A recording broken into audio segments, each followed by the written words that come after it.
की बस्ती में बस गई गुलामी। न्याय अन्याय बदला अदालत नहीं, आ गए अंग्रेजी छोड़े निशाने। धन्य पत्थर की छाती गरीबों की है, भाव की जिंदगी जो अभाव में पाली।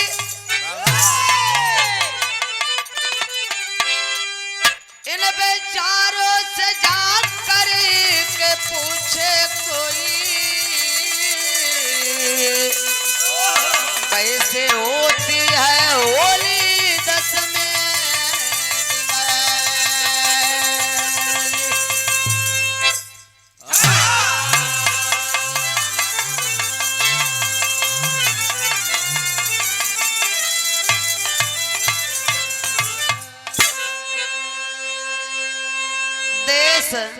देश कहने को आजाद हो ही गया, पर गरीबों की बस्ती में बस गई गुलामी। हम लोग 15 अगस्त 26 जनवरी को आजादी की खुशी में झंडा लहराते हैं, मिठाइयाँ बांटते हैं, जश्न मनाते हैं आजादी के खुशी में। आखिरकार में क्या मेरा देश मेरा समाज आजाद है? नहीं। आजादी के चक्कर में आज हम आप सब परेशान हैं। अभी जानत है फरियावी वाली बात ना है, हम तो इनके पीछे पीछे चलत है। हाँ, इनके पीछे पीछे चलत है। हाँ, मतलब ये तो बेचारू जो गायन है वही चीज हम गाए हैं और वही देखा है नहीं कि बिरहवा गावे जाते। ध्यान दिया जा। ए भैया, 15 अगस्त 1947 को देश आजाद हुआ। 26 जनवरी 1950 को संविधान लागू हुआ। 1952 को पहला इलेक्शन हुआ। वोट देने का, शासक बनने का हमें आपको बाबा साहब ने मौलिक अधिकार दिया।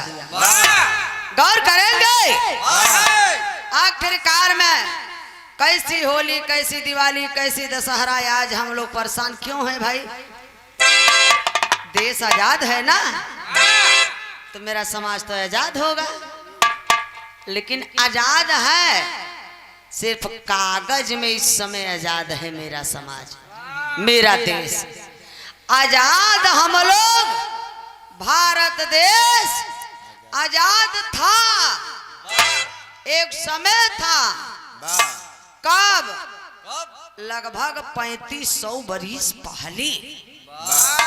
न जात न पात न भेद न भाव, न ऊंच न नीच, न अमीरी न गरीबी, न छुआ न छूत, धर्म एक था। अखंड भारत देश बाबूजी। लेकिन उस समय हमारे भारत के मूल निवासी शासक राजा हुआ करते थे।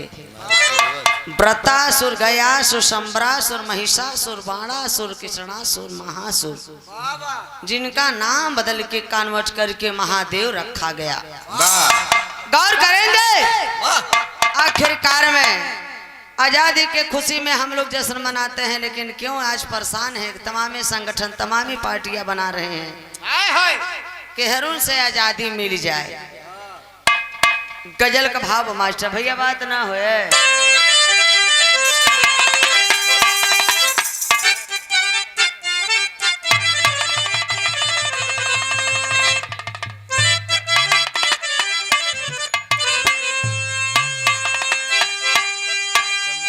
अरे दिल लेके जा रहे हैं, कौन प्रेमी अपने प्रेम काज कहत बा।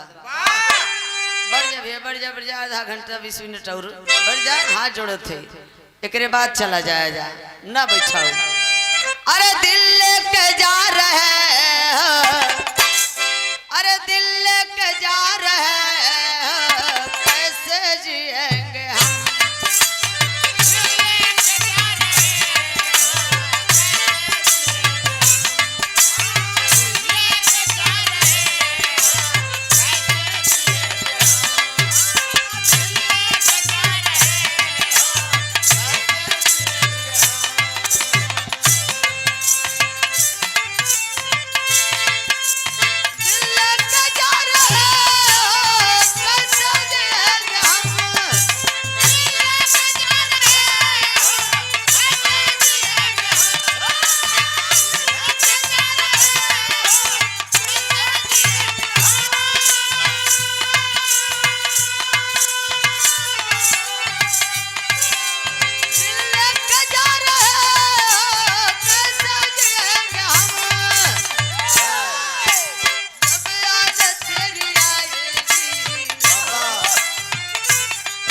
अरे जब याद तेरी आएगी रो मरेंगे हम। जब याद तेरी आएगी दारू पिएंगे हम। जब याद तेरी आएगी दारू पिएंगे हम। जब याद तेरी आएगी रो रो मरेंगे हम। भाई मुरझावा कहा था दारू पिएंगे हम। अच्छा जे पिए हुई ना ये समय पूछा अगले बगले तोहरे हुई हैं के कह रहा है याद आवत हुई बात थोड़ा गम कम हो जात हो। बैटरी स्विच ऑफ हुई गवा है। ए भैया गौर करेंगे भारत जैसा धनी देश कहीं देश नहीं था। सोने के चिड़िया भारत देश इंडिया। संविधान में लिखा गया है इंडिया भारत। वाह इंडिया दैट इज भारत। लेकिन हम लोग कहते हैं क्या भैया हिंदू हैं हिंदू हिंदू से ये हिंदुस्तान है। आए हिंदू आप लोग हिंदुस्तान मत बनाइए। हिंदुस्तान हिंदुस्तान के हिंदू कितने हैं हिंदू हाथ ऊपर करिए थोड़ा सा देख रहे हम। उठा दो भैया। अच्छा है जा कुछ लोग चिन्ह ले जाए ना ये सब हिंदू हैं। हिंदू का मतलब गाय खाते हैं तो जो गाय खाता है वो हिंदू है। हम हिंदू नहीं हैं। ये मुगलों द्वारा दी गई यहाँ के मूल निवासियों को गाली है। हिंदू फारसी शब्द है।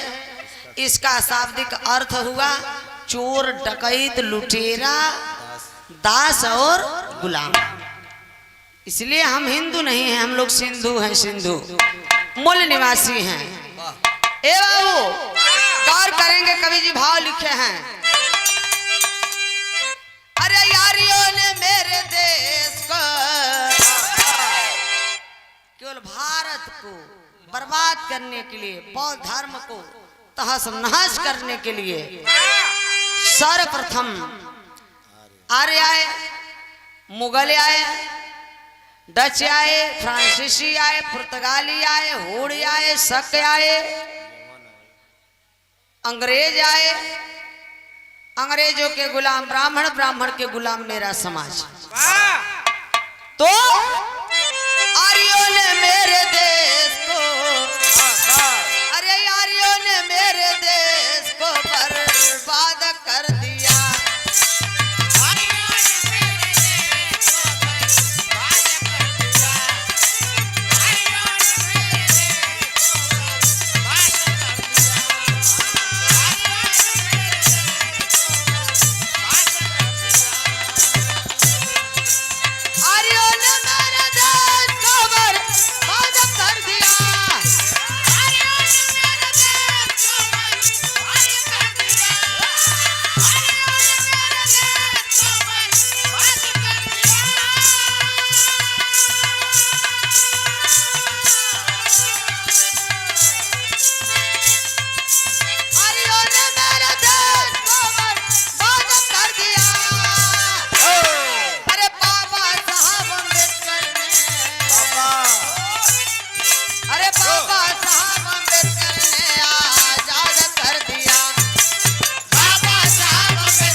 बहुत बड़ा विद्वान बनत है कुछ पता बा है। धन्य हो बाबा साहब आज जहाँ खड़े हो ना है कोट जौन पहन ले है बढ़िया बढ़िया ही बाबा साहब का देन बा है। सत्य बात कहे तो गड़ुआ लगबई करत। हाँ रत्न जहाँ आज खड़े हो सुन लो जहाँ आज खड़े हो वहाँ बाबा साहब लड़े हैं। जहाँ आज खड़े हैं वहाँ बाबा साहब लड़े हैं। आपके जेब में जो पेन है वो बाबा साहब की देन है। आपके जीवन में जो शांति है वो बाबा साहब की क्रांति है। आपके पास जो दौलत है वो बाबा साहब के बदौलत है। आए मानने वाले आज केवल ऊपर से मानने वाले हैं जय भीम जय भीम जय भीम। हाँ ए भैया, तो जय भीम बोलने से काम चलने वाला नहीं है। हमें दिखाए हुए उनके रास्ते पे चलना चाहिए, कसम खाना चाहिए। आज जयंती का वो मतलब होता है, आज ही हम लोगों का असली त्योहार है। मिठाई बांटना चाहिए, जश्न मनाना चाहिए, दिखाए हुए रास्ता पे चलना चाहिए उनके। आर्यों ने मेरे देश को बर्बाद कर दिया। आर्य माने ब्राह्मण, आर्य माने ब्राह्मण। जब मध्य ईरान इराक से हमारे भारत इस देश में आए तो ये बेईमान इन लोगों का रहने का जगह कहाँ था? एकदम जैसे मिर्जापुर पहाड़े में हुए टापू एरिया में न भैया, प्रचार करेगा रह जा जाना था ना, वही जंगले के किनारे टेंट वेंट लगाई कर इन्हें भेड़ बकरी ले कर वही रहाय। अब हमार तोहार पूर्वज राजा रहन, खाए के चैन से जब सोए तो इन्हें आक्रमणकारी पहले निद्रा में जौने गांव में घुसे, बड़ बुजुर्गन के मार काट के फेंक दें, नयुकन के अपने साथे ले लें, और जितना बहन बिटिया बचे परसेंटेज के हिसाब ये विदेशियों बेईमानों ने आक्रमणकारियों ने बांट बांट कर ले बाबूजी। इतना ही नहीं, जेके ना विश्वास हो जाए का कक्षा 6 के सरकारी किताब में लिखा बा, पाठ का नाम है आर्यों का भारत में आगमन। प्रमाण देती है सर्व सरगम के, जाके पढ़ लो। फिर भी सरजवा को महो न चाहिए कहीं कहीं तू ढेर जाना थी। इन सुड़ी के माई आई बट। हाँ ए भैया, तो गौर करेंगे राजेश पासी प्रधान ए दलुआ मई से 100 रुपए का पुरस्कार है। भाव पे जय भीम जय भारत जय मूल्यवासी। वृंदावन वृंदावन वृंदावन प्रधान जी के लड़के, प्रधान जी के लड़के शिव कुमार प्रधान, शिव कुमार प्रधान 100 रुपये। 100 रुपए का पुरस्कार है। जय भीम जय भारत नमो बुद्धाय। मान्य बाबूलाल सरोज जिला अध्यक्ष बामसेठ प्रतापगढ़ से 100 रुपए का पुरस्कार है। देखा ये लोग फुल टाइमर लोग हैं। बामसेठ के लिए, समाज के लिए जीना, समाज के लिए मरना। बाबा साहब कहते हैं कि कुछ करो, कर न सको तो लड़ो, लड़ न सको तो लिखो, लिख न सको तो बोलो, बोल न सको तो सहयोग करो, सहयोग न कर सको तो समर्थन करो, लेकिन समाज के लिए कुछ करो। निठल्ला मत घूमो, फालतू बकवास मत बोलो, कुछ करो समाज के लिए। तो समाज के लिए फुल टाइमर है। जय भीम जय भारत नमो बुद्धाय जय मूल्यवासी। ए बाबू गौर करेंगे, आखिरकार में सर्वप्रथम जब आर्य आए तो पूरे भारत देश में आर्य ये ब्राह्मण जब आए, कर्म कांड पूजा पाठ हवन यज्ञ हमारे भारत देश में फैलाए। आर्यों ने मेरे देश को बर्बाद कर दिया। बाबा साहब अम्बेडकर ने आजाद कर दिया। मनो ब्राह्मण द्वारा मनोविधान मनुस्मृति कानून बनाया गया, जिसके अनुसार हमारे आपके पूर्वज चला करते थे। मनुस्मृति का कानून इतनी कड़ी रही, इतना कड़ा था, जिसके अनुसार पूर्वज चलते थे। नारी बदे कानून लिखा बा मनुस्मृति में कि नारी इतनी इन्हें नीच गंवार हैं, बड़ी नीच है। कि नारिन का काम है सिर्फ बच्चा पैदा करना, चाहे जैसे। वो कैसे हो? पति से न पैदा होई त, देवरे से, उनहु से न पैदा होई त, जेठौते से, इनहु से न पैदा होई त, ससुरे से, इनहु से न होई त, ये सब पड़ोसिन से, मान लो इनहु सबसे न होई त, ये सब गांव वालन से, इनहु सबसे न होई त, हमसे मिले। ए बाबू, मैं नहीं, मनु ब्राह्मण मनुस्मृति का कानून कह रहा है। और गीता में लिखा गया है नारी नरक का द्वार। तो इन्हें कुल पैदा कहाँ से भवा है? इन्हें तो देखे चाटे छीके मुँह से पैदा हुआ है। अरे बाप रे बाप। बांदा चित्रकूट का रहने वाला तुलसी दुबे लिखा है। क्या? ढोल गवार सुदर पसनारी सकल ताड़न के अधिकारी। वाह ढोली के जितने पिटबा वाह उतना ही सुघर बाजी, और इस सुदरन के जितने ही मरबा वाह उतना ही लोग ठीक से रही, और मेहरारून के जितने ही पिटबा। वाह उतना ही इन्होंने लाइन पे रही। इस समय संविधान लागू बा, ठीक बा, तो हर बोली ना निकली। भाई हम थोड़ा कहते तुलसिया दुबे कहता। अच्छा ए बाबू, इतना ही नहीं, गौर करेंगे आखिरकार में आर्यों ने मेरे देश को बर्बाद कर दिया या बाबा साहब अम्बेडकर ने आजाद कर दिया। संविधान लिखे बाबा साहब, मनुस्मृति को जलाए, मनुस्मृति को जलाए, संविधान सब माने बराबर, विधान माने नियम कानून, जिसके अनुसार हम आप आज लोग चल रहे हैं। तो गौर करेंगे कहानी जहाँ से शुरुआत व मास्टर फरिया की।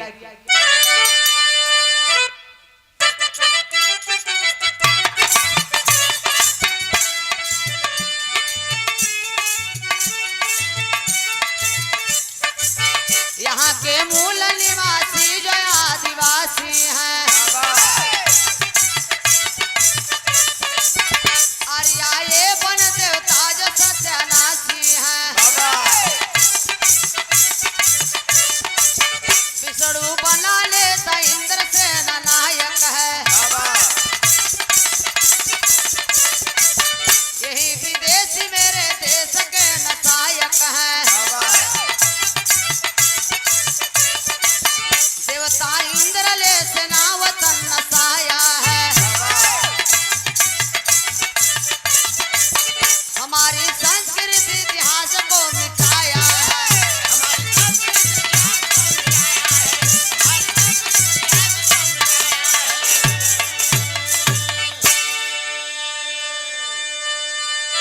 ये बाबू आज जिनको हम भगवान देवता कहते हैं, हम लोग इतने बड़े अंधविश्वास हैं कि हम जानते नहीं हैं, पूजा पाठ करने लगते हैं। अगर पूजा पाठ, पू माने पूरी, जा माने जानकारी, पा माने पाकर, छ माने ठहर जाना, हम इनकी पूजा कर रहे हैं तो इनके बारे में अच्छी तरह से पहले हमें जानना चाहिए। क्या ये पूजने योग्य है?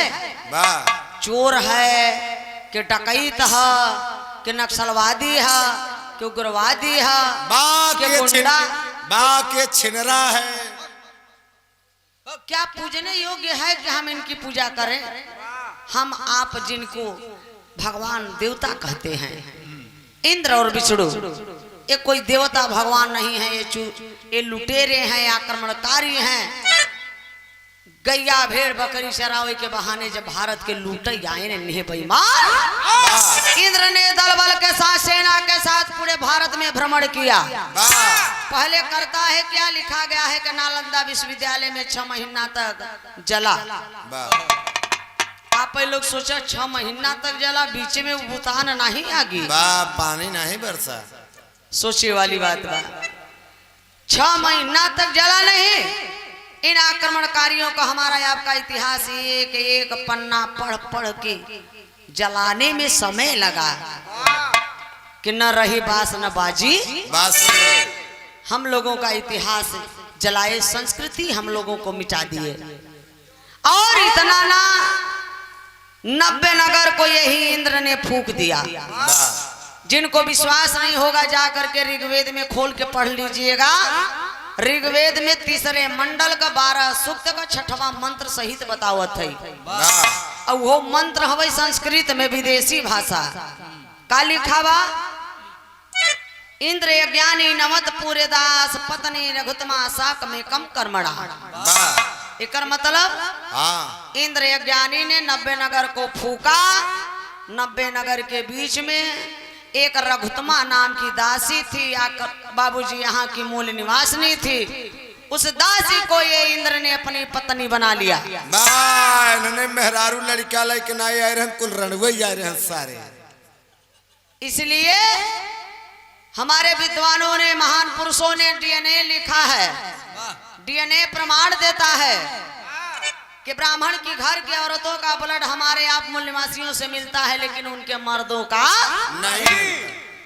इसलिए बनारस के धरती पर जन्मे कबीरदास जी लिखते हैं डीएनए के ऊपर, पहिर जनेऊ जो बाभन होना, मेहर क्या पहिरायो, घर की सुदरन भोजन पर से तू पंडा क्यों खायो।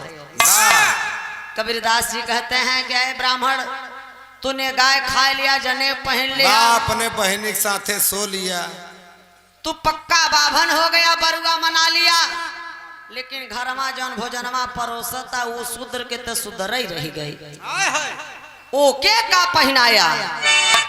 संत रविदास जी कहते हैं, संत रविदास जी कहते हैं निगुड़ा ब्राह्मण न होई भला, निगुड़ा ब्राह्मण न होई भला, गुरमुख भला चमार, और देवतन से कुत्ता भला निज उठ भूकई द्वार।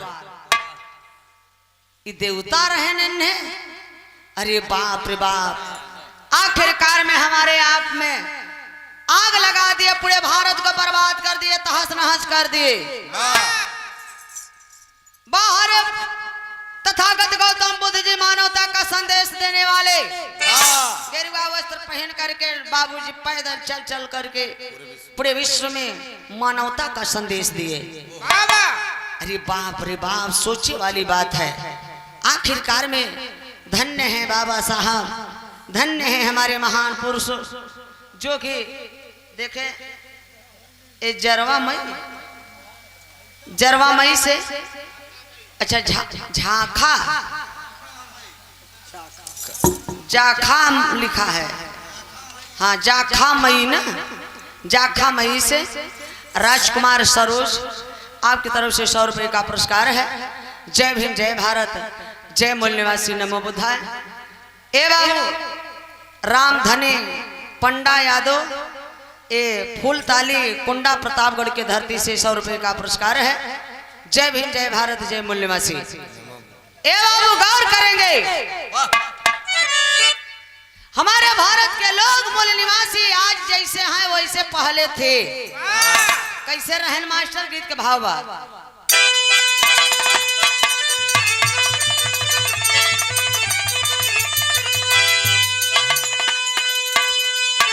शांत प्रिया देशवासी बहुत ही सतावेला, पानी देवी देवा पापी आगिया लगावेला, पानी देवी देवा पापी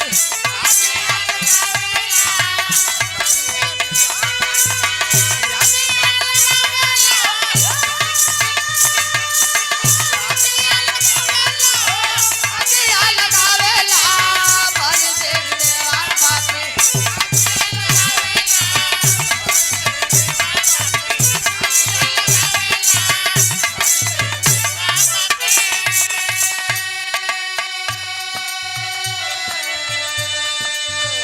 अरे यार, देवतन के तो बढ़िया काम करे, चाहे मान ला हमसे तुमसे गलती हो जाए, लेकिन देवतन से तो गलत ना हो चाहे ना, उनके तो आंख बंद कैले पूरा पता हो जाए चाहे, लेकिन मूल निवासी लेके भागा अपना प्राण हो।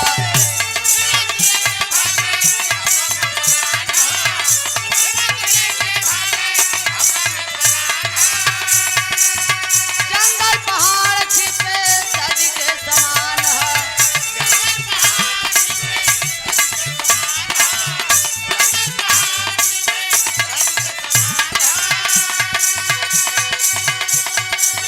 बने आदिवासी बना, बने आदिवासी बना, मनुष्य कहावेला, बन देवी देवा पापी।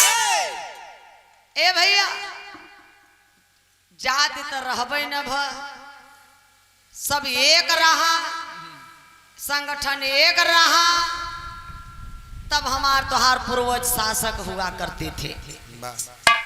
जितने लड़ाकू थे मूल निवासी, राणा प्रताप की तरह घास की रोटी खा लूंगा, लेकिन इंद्र विष्णु, आए पंडित जी, मैं तेरी गुलामी कबूल नहीं करूंगा, कुत्ता कमीना हरामजादा। चीर फाड़ के फेंक दे बहा। अरे पन्हा पन्हाई अरे बाप रे बाप, गौर करेंगे बाबूजी। उ जान बचाए बचाए के जंगले में रहे लागे, पनहिए भर नहीं खात रहे, लातौ खाए, अपमान खाए, जंगल में रहे तो जंगल में पेटवा भरे बदे जवन पहिए उहे न खइहे, कच्चे मांस खाए, लीलगाय खाए, मूस खाए, खेचुहा खाए, खरगोश खाए, सुअरा खाए। तब इन्हें इंद्र विष्णु कहें देखा देखा ई दैत है, ई असुर है, ई राक्षस है, ई बनमानुष है, ई शैतान है।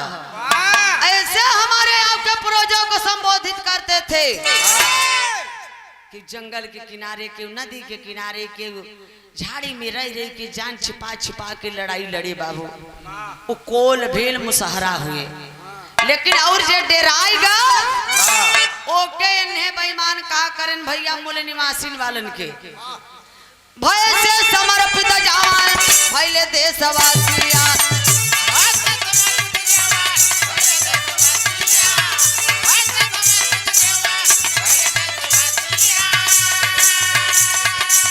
वही बन पर जा हमारे देश का निवासिया।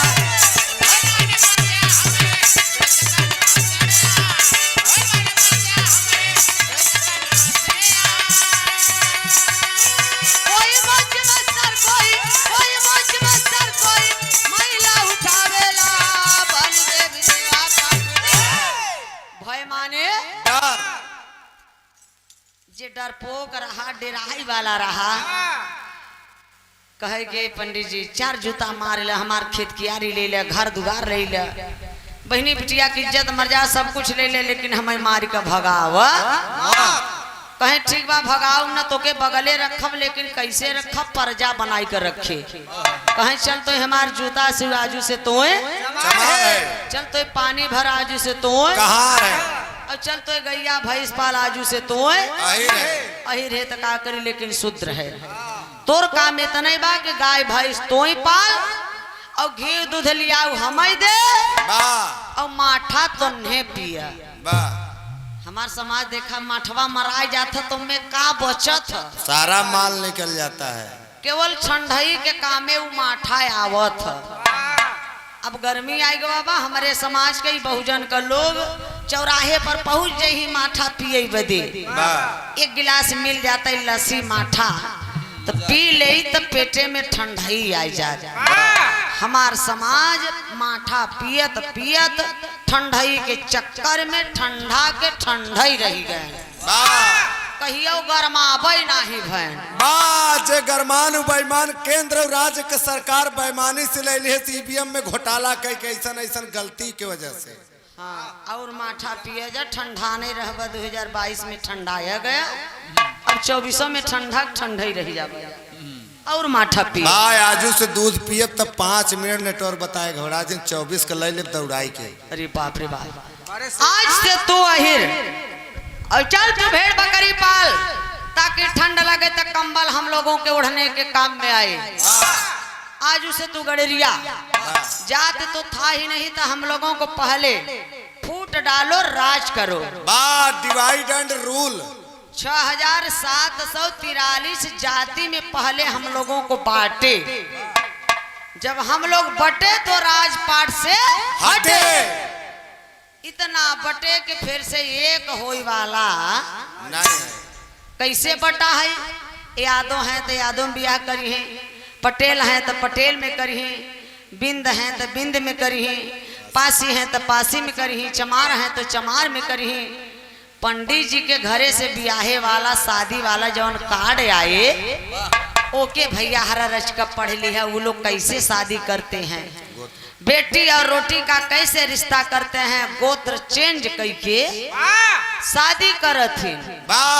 गोत्र चेंज करके शादी करे से जवन लड़का पैदा होता हाइब्रिड पैदा होता।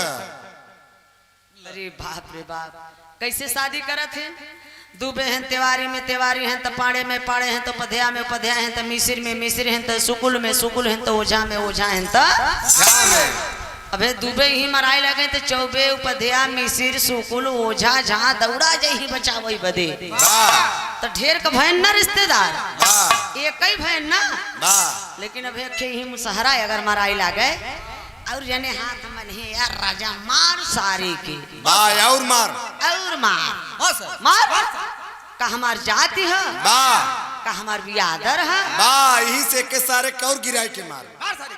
इसलिए बाबा साहब कहते हैं कि जाति पर इतना घमंड करो इतना घमंड करो कि जातियां ही खत्म हो जाए। देखा है भाव पे आदरणीय अशोक यादव पूरे पीर गुलाम से ये 50 रुपए का पुरस्कार। जय भीम जय भारत नमो बुद्धाय जय मूल्यवासी राम सजीवन बौद्धाचार एक काजीपुर महाराजगंज से 100 रुपए का पुरस्कार है। कोट कोट नमन है साध क्षण स्पर्श है। ए बाबू बाबा साहब कहते हैं कि हिंदू धर्म छोड़ना गुलामी के जंजीर के तोड़ने के समान। जैसे हमारे महान पुरुषों ने बाहरे बाबू ललई राम यादव अशोक सम्राट ऐसे ऐसे हमारे राजाओं ने पूर्वजों ने बौद्ध धर्म को स्वीकार किए। हम लोगों को रास्ता दिखाए तो हम लोगों को उसी रास्ते पे चलना चाहिए। तो कभी जी टेरी के भाव लिख देन मास्टर।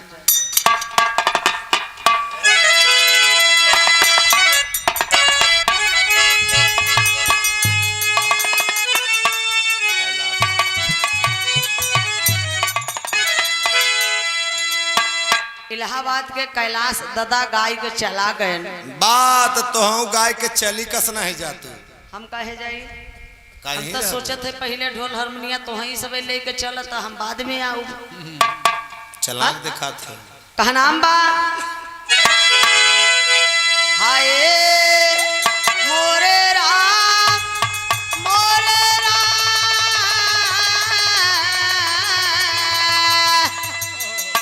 भोले बाबा जोगिया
पवारा पंडित वेदन में लिखा है।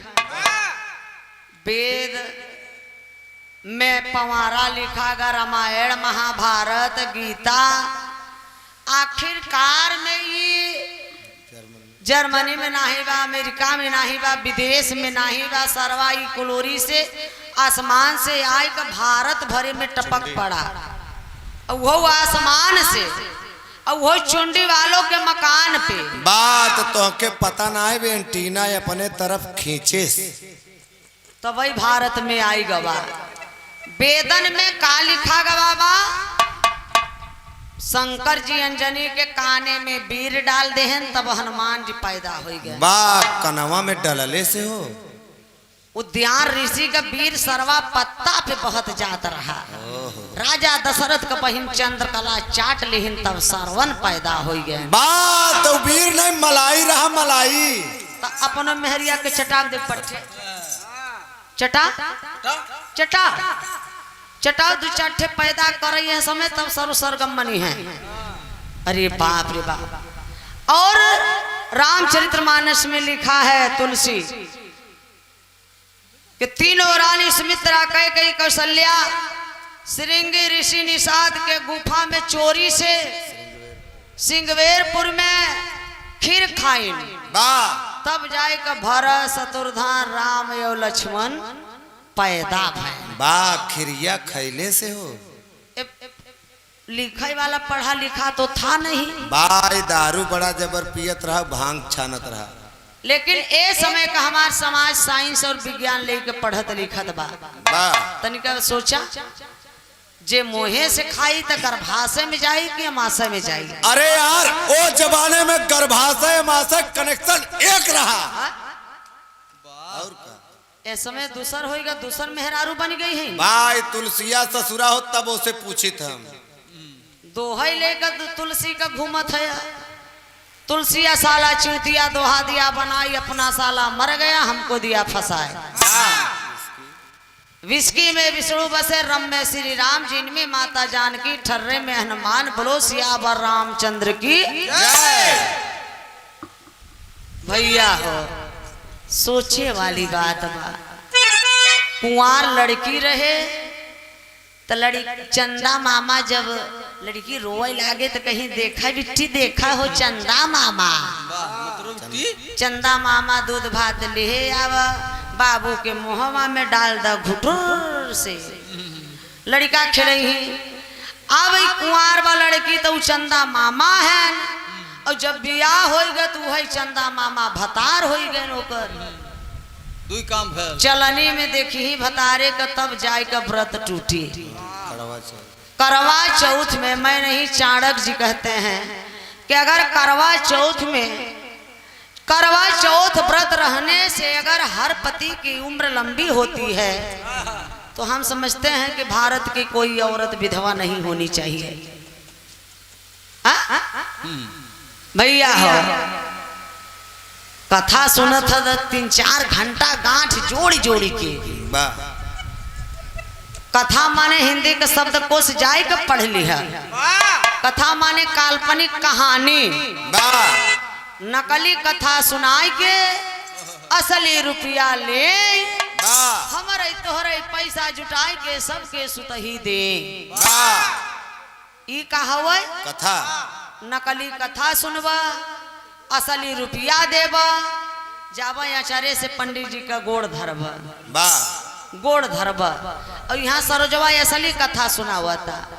1 रुपया दिया जाए, 1 जने आई का गोड़ धरा हमार नहीं, 1 रुपया नहीं मिला ना। ना ए बाबू कथा ये क्या है? अंधविश्वास। इसीलिए तथागत गौतम बुद्ध जी कहते हैं वाह बाबा साहब अपना गुरु माने वाह तथागत गौतम बुद्ध जी को और कबीर जी को और ज्योतिबा राव फुले जी को। तथागत गौतम बुद्ध जी कहते हैं जो तर्क ना करे, वाह जो तर्क ना करे वो धर्मांध है, वाह जो तर्क नहीं कर सकता वो मूर्ख है, वाह और जो तर्क करने की साहस नहीं रखता वाह वो दास है, वाह वो गुलाम है। सरजवा का बतिया मत माना, लेकिन कम से कम तर्क कैले के कायार चाटे से, छीके से, रगड़े से, मैली से गणेश ससुर पैदा हो गए। वाह श्री रामचंद्र जी मूत दिहन त रक्तासुर पैदा हो गए। रमवा जस जस मूते रक्तासुर ससुरा तस तस बाढ़त जाए। अरे बाप भाई उन्होंने किताबे में लिखा हुआ पढ़े रहे। ए बाबू सोचे वाली बात वह है। इसलिए 85 मूल निवासी यहाँ के फिरते मारा मारा पवारा पंडित वेदन में लिखा है। कहा नाम बा मास्टर आगे अब का कैलन?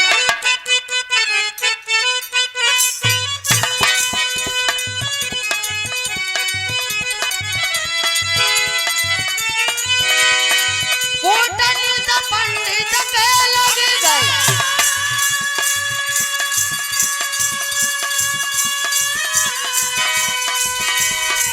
वासी हो गए आदिवासी।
आगे का साजिश रचते हैं ये लोग, षड्यंत्र रचना रचे।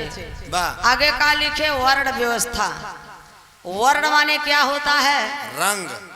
वर्ण माने रंग। विनोद कुमार विश्वकर्मा बलरामपुरवा से 50 रुपए का पुरस्कार है। जय भीम जय भारत नमो बुद्धाय। ए बाबू, वर्ण व्यवस्था लिखा गया ब्राह्मण क्षत्रिय वैश्य और शूद्र। ब्राह्मण ब्रह्मा के मुख से पैदा हुआ, क्षत्रिय भुजा से, वैश्य तमन पेट से, शूद्र तमन पैर से। ये आदमी भले मान सकते थे लेकिन सर्वसर्गम माने वाली नहीं। हम एक औरत है, सोचे थे कि दुनिया में आवे बदे सब करिए कई रास्ता बा, तो उनके मुँहे से पैदा होगा, के गोड़े से पैदा होगा, के भुजा से पैदा होगा, के ताके से पैदा होगा, के निगोटा चाटे से पैदा होगा। ये भैया सोचे वाली बात बा। हम रहे थे अगर जो लिख के मरी गवाबा रहते तो मुँह पूछे कि तुहार माई बाबू तोहके कैसे पैदा करे हैं। लोहार कुहार सीपर चमार पर जापा मन चपरासी, दो बिनाई मिस्तर केवट कुर्मी, कुहार लोहार शर्मा बर्मा 85 मूल निवासी।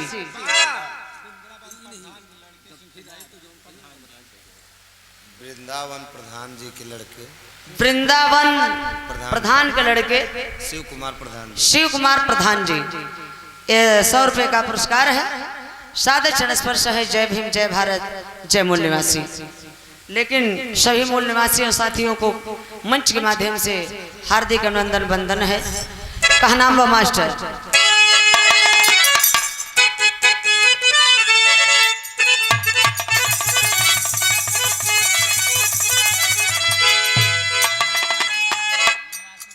अरे नजर लागे राजा तोरे बंगले पर,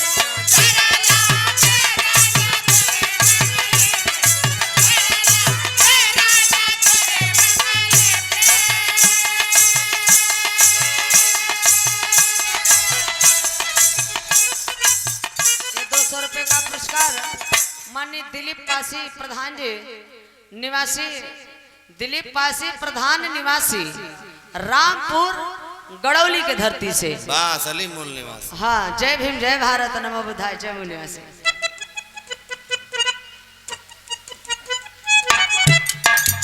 देखा है ये जाखा मई से राजकुमार सरोज जी की ओर से 100 रुपए का पुरस्कार है। कोट को नमन है। जय भीम जय भारत नमो बुद्धाय। नजर लागल भैया मोरे जसावा पर,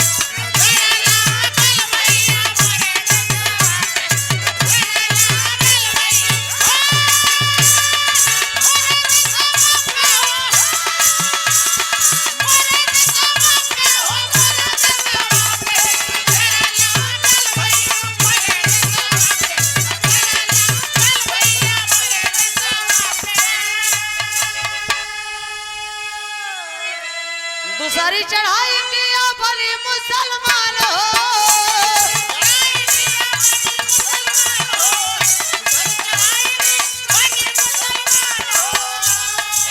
धन दौलत लूटा देश का ईमान हो।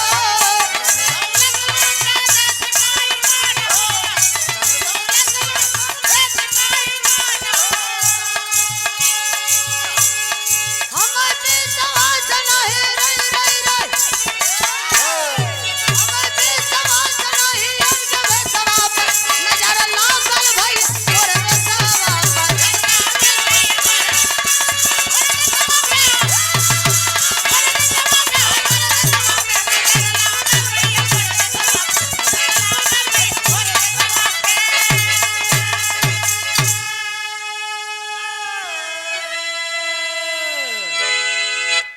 नजर लागल भैया मोरे देशवा पे, हमारे देश पे सोने के चिड़िया के देश पर नजर लग गई बेईमानन का। दूसरी चढ़ाई मुसलमान बन के आए। मेरे भारत देश में 2 समुदाय के मुसलमान हैं, सुन्नी और शिया।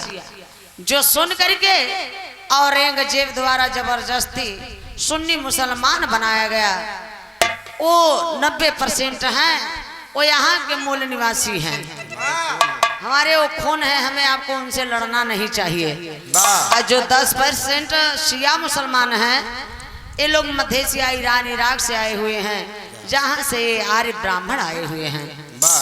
और ये बाम सेव के सिवा, मूल निवासी के सिवा किसी के औकात नहीं है बोलने का और बताने का। हम भारत के सच्चे असली मूल निवासी हैं, वो खून में है, रग रग में है। जो मेरा समाज किसी भी जात का हो, जो समाज के लोग जग गए हैं, उस चीज को मानने वाले नहीं हैं। और जितना पढ़ा लिखा के अगर कैडर पढ़ावे जब हमारे संगठन के लोग जही बतावे तो कहीं बड़ा आयन हमें कैडर बतावे।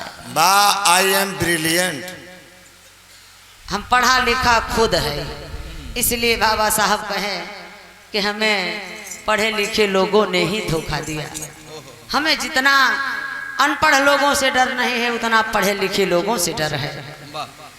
पढ़े लिखे बुद्धिमान लोग हैं, देख लीजिए प्रेजेंट टाइम में ऐसे ऐसे बुद्धिमान लोग हैं जो बुजदिल कायर होते हैं, जो बुजदिल कायर होते हैं, बात कहने पर डरते हैं, अपने पूर्वज की बात को नहीं मानते हैं। धिक्कार है हमें, गद्दार है वो। हमसे बड़ा कौन गद्दार हो सकता है? अरे हमार दादा इतना लात खाए, अपमान सहे, बेइज्जत सहे, अपमान सहे, तब जाकर के आज हमें ये जगह मिला है। गौर करेंगे बाबूजी, किस हालात में आज हम लोग पहुंचे हैं। आल्हा में कभी भाव लिखे हैं, वृंदावन प्रधान जी, वृंदावन माननीय प्रधान जी, उनके लड़के शिव कुमार प्रधान जी, 100 रुपये का पुरस्कार बा। सादर चरण स्पर्श है। जय भीम, जय मूल निवासी।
लेकिन आए मूल निवासियों, आप लोगों से कहनाम है, जाति पाति से ना कौनो हमारा दुश्मनी न बाटे।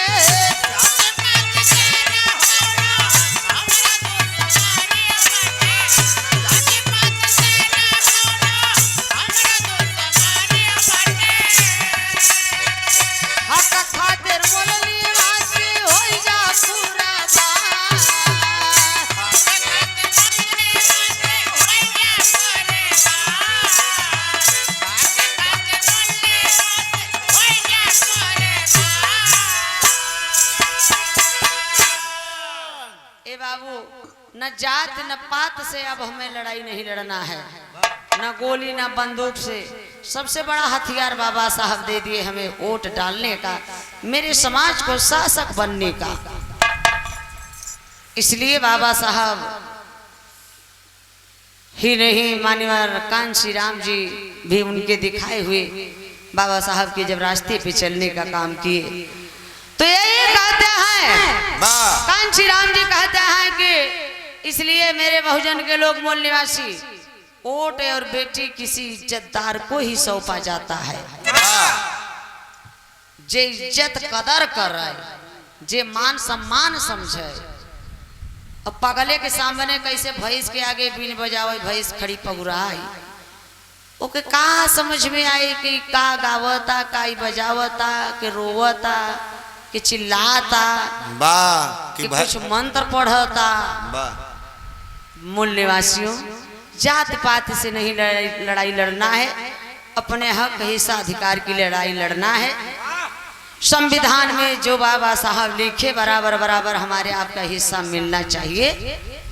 सबसे बड़ा यही मेरा अस्त्र है लड़ाई लड़ने का।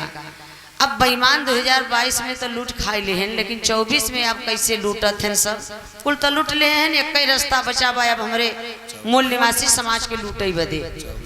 2024 में अब यही अनहन का भेष बतावत है कैसे यही और ये अनहन से सतर्क हो जाए।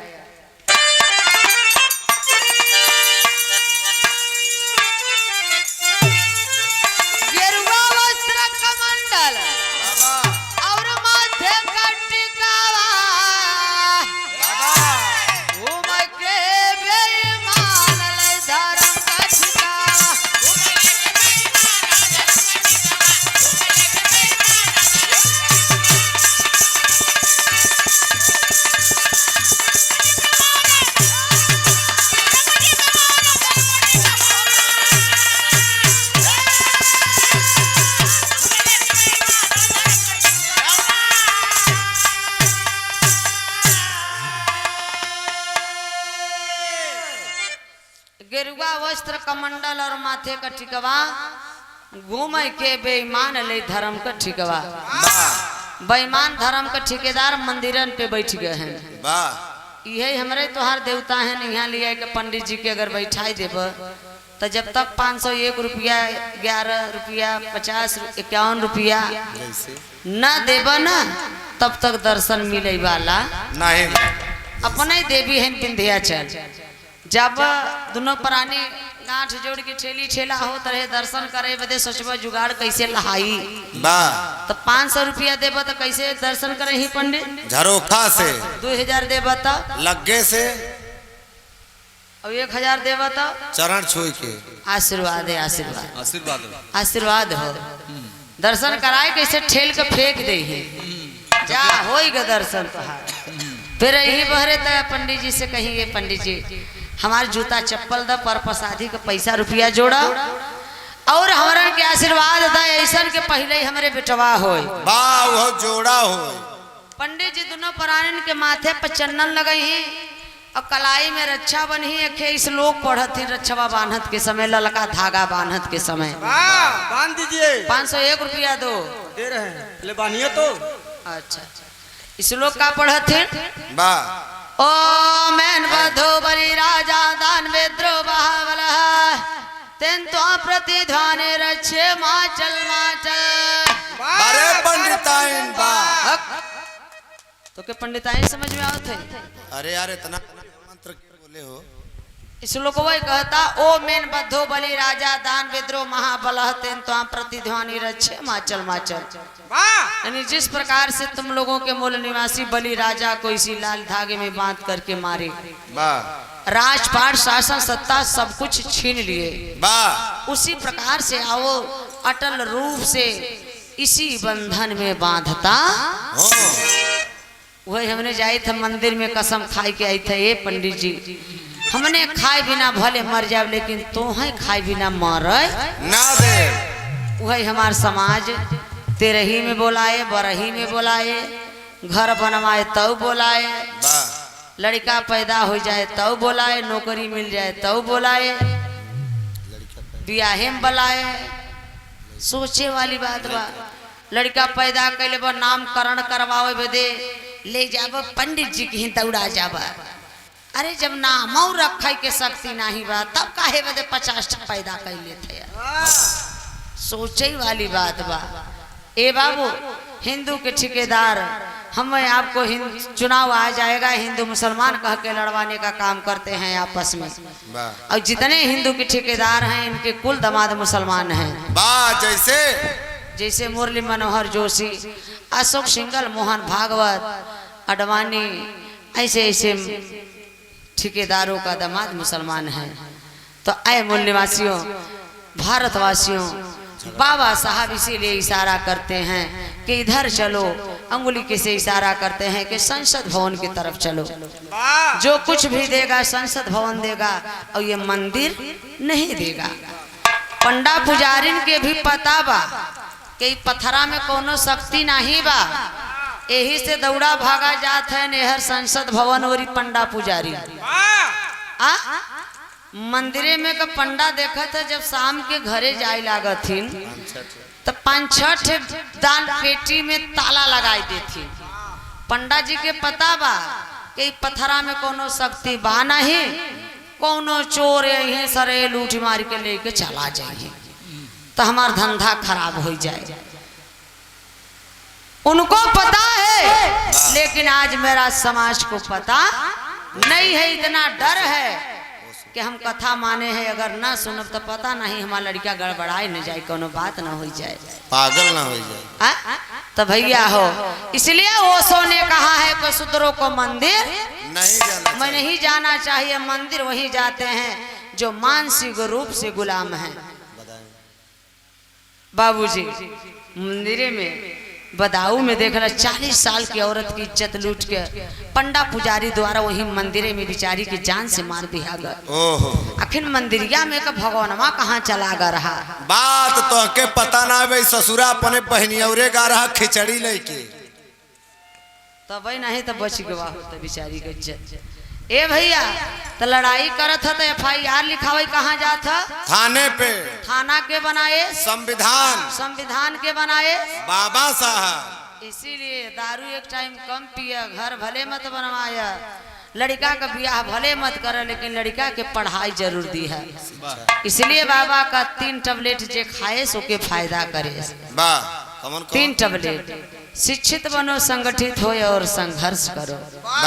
इसलिए बाबा साहब कहते हैं कि शिक्षा मास्टर चाबी है, शिक्षा शेरनी का दूध है, अरे जो पीता है वो गरजता है। इसलिए तुम मिर्जापुर से आए के प्रतापगढ़ में गरजा था। इसलिए शिक्षा बहुत जरूरी बा। शिक्षा अगर बच्चा के पास बा तो जवन पढ़े इतिहास तो अत्याचार ना अपने पर होई दे ना दूसरे पर होने देगा। और जवन अशिक्षित रही अनपढ़ रही उन्हें केवल बात अपन मन वही और माने वाले नहीं हैं। ये देखें ग्राम प्रधान ये जाखा मई से राम अभिलाख यादव जी की तरफ से ये 200 रुपये का पुरस्कार है। सादर चरण स्पर्श है, कोट कोट नमन है। जय भीम, जय भारत, नमो बुद्धाय। आज इतनी बड़ी खुशी मिल रही है हमें कि हमारे OBC और SC के लोग कितना जागरूकता हो रहा है हमारे समाज के अंदर इतना तेजी से।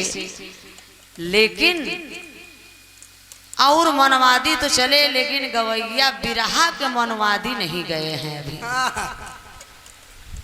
और मनवादी चले गए लेकिन बिरहा के मनवादी नहीं गए हैं। बताइए, यहाँ राजनीति की बात नहीं है, सर्वसर्गम मोटमा में है इनका इतिहास ही राजनीति की जननी है, पहले हमने बताया। तो इसलिए ये बिरहा के मनवादी अभी नहीं गए हैं, सिर्फ समाज में विद्रोह फैलाने का काम करते हैं और अगले का टांग खींचने का काम करते हैं और सहयोग समर्थन करने का काम नहीं करते हैं। इसलिए ये सबसे बड़ा विद्रोही है। तो धन्य है बाबू ललई राम यादव, पेरियार रामा स्वामी, महान है आप। बाहर ज्योतिबा फूले जी, छत्रपति साहू महाराज जी, मान्यवर कांशी राम जी, तथागत गौतम बुद्ध जी, मान्यवर कांशी राम जी समाज का ऑपरेशन किए।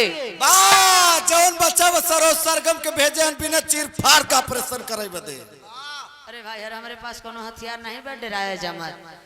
अगर जौन भूल चूक भई हुए उसे क्षमा करेंगे आप लोग, और हमारे बातों को तो आप लोग समझ ही रहे होंगे क्योंकि विद्वान हैं आप लोग, समझदार हैं। अगर सरो सरगम के पास तो कुछ औकात नहीं है। इन महान पुरुषों के वचन वाणी लिखी चीज अगर अच्छी लगी हो तो उनके लिए, इन महान पुरुषों के लिए जोरदार ताली से सम्मान कर दीजिए। बहुत बहुत धन्यवाद।